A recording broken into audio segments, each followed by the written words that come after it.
Ineffective protests make fascist world leaders laugh in your face. Groundhog Day in the Middle East as bankers bank on banks still banking.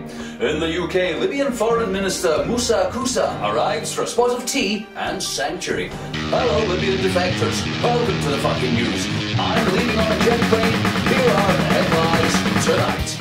Ineffective protests are welcomed by fascist world leaders all over Earth. Anywhere, anytime, any place. Even in Afghanistan, where 11 UN workers were killed by an angry mob over a Quran burning in Florida. You'd think the occupation of their country and bombing of their civilians would stoke them up a bit, but hey, go figure. Anyways, the sight of large numbers of people complaining about their lot in public always puts a smile on our shadowy puppet master's face. It never ceases to amuse them when some movement or other springs up demanding change, and more or less of something or other. More jobs!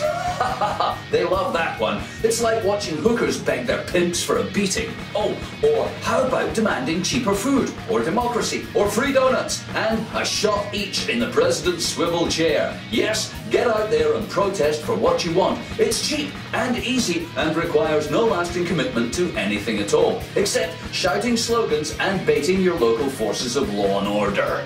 Oh, Deke, you're so cynical. Protest is the only legitimate right of free people everywhere. A pillar of democracy and one of the only actions left to many oppressed people in the worlds of tyranny and oppression. Really? If that's the case, then we really are fucked. I mean, if the best we or any marginalised people can do or come up with as a plan is shouting in the street, then truly we deserve everything we get.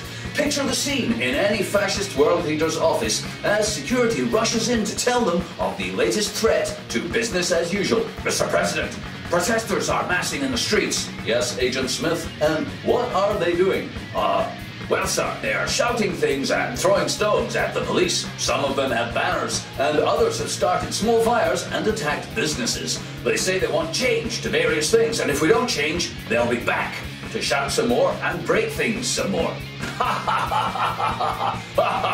Don't worry, Agent Smith. That'll never fucking work. What a joke. Go and spray them with the water cannon and tell them we'll look into it. Alternatively, let's imagine another world. Ooh, Mr. President, protesters are not massing in the streets. They're not? Well, what are they doing? They have formed credit unions, started political parties. Some are opening a bank, while others have formed farming, housing and employment co-ops. One group has even opened its own school. Oh shit, the game's up. Run for your life, Agent Smith. These people are taking control of their own destiny, overcoming the consumer paradigm and providing for themselves. No longer sucking on the teat of the state or the economy. Arrgh! We're done for. Unfortunately for fascist leaders around the world, these things seldom, if ever, happen. Instead, populations of conditioned bovine-dependent animals take to the streets, mouthing their desire to be free and yet simultaneously looked after. How's that gonna happen? Move along, say your rulers. Back to your gerbil huts, back to your cells, back to your cages, back to work, and no talking at the back. More on that story later.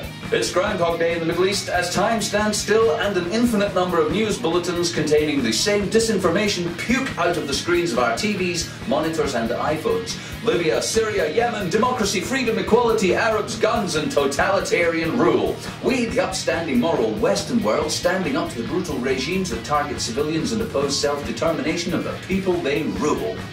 Wait a minute though, aren't we missing someone? Doesn't the murdering fascist state of Israel even get a mention? I mean, while we're all worked up about the fate of people being systematically killed, bombed from the air, terrorized by a powerful government, dispossessed of their lands, and subjected to harsh collective punishments for daring to oppose such iniquities, I've got an idea. How about a no-fly zone for Israel and an arms blockade? Freezing of their assets, and UN Security Council resolutions demanding they stop killing innocent people or we'll send the boys round. What's that? Oh, it's not the same. It's totally different. Oh, right, it's totally different. Dead women and children in Gaza. Unlike the dead women and children in Tripoli or Benghazi, these women and children were killed by our friends in Israel. Meanwhile, when the dust settles and all those lovely revolutions are over, what's the betting that each of those countries still owes its existence to and continued debt to international bankers? After all, once you've liberated your country from tyrannical rule, it's time to max out your nation's IMF credit card and devote all of your efforts to privatization and interest payments. Great.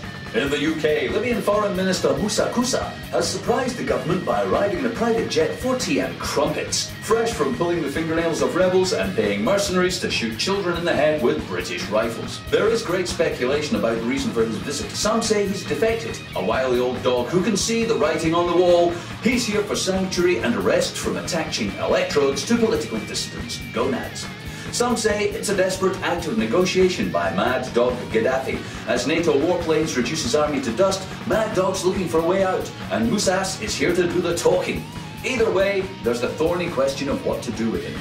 Lock him up and try him for buying our weapons, I mean killing civilians, or use him as a poster boy to encourage others to defect. Come to Britain, the water's lovely, and no one cares if you recently murdered your own people.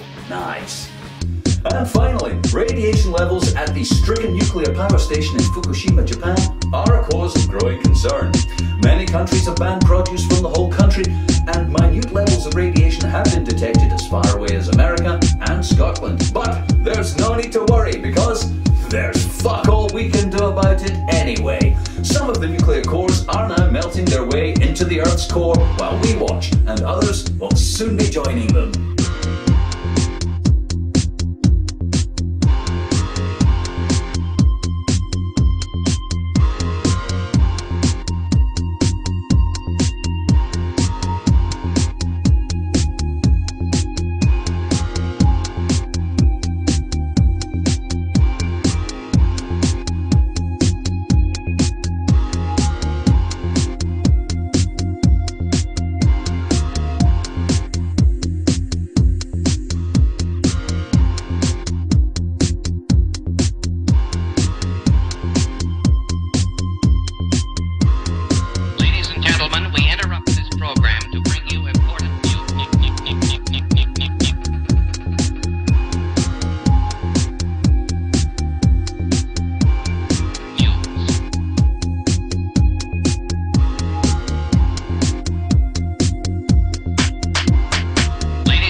Welcome to the land of the giant mushrooms.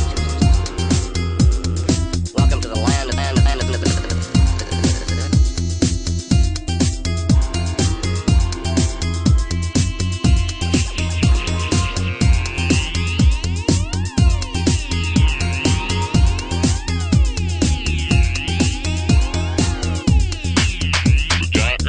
Thanks, and now the weather. Thanks, folks. It's your fault, and it's getting worse. Have a nice weekend.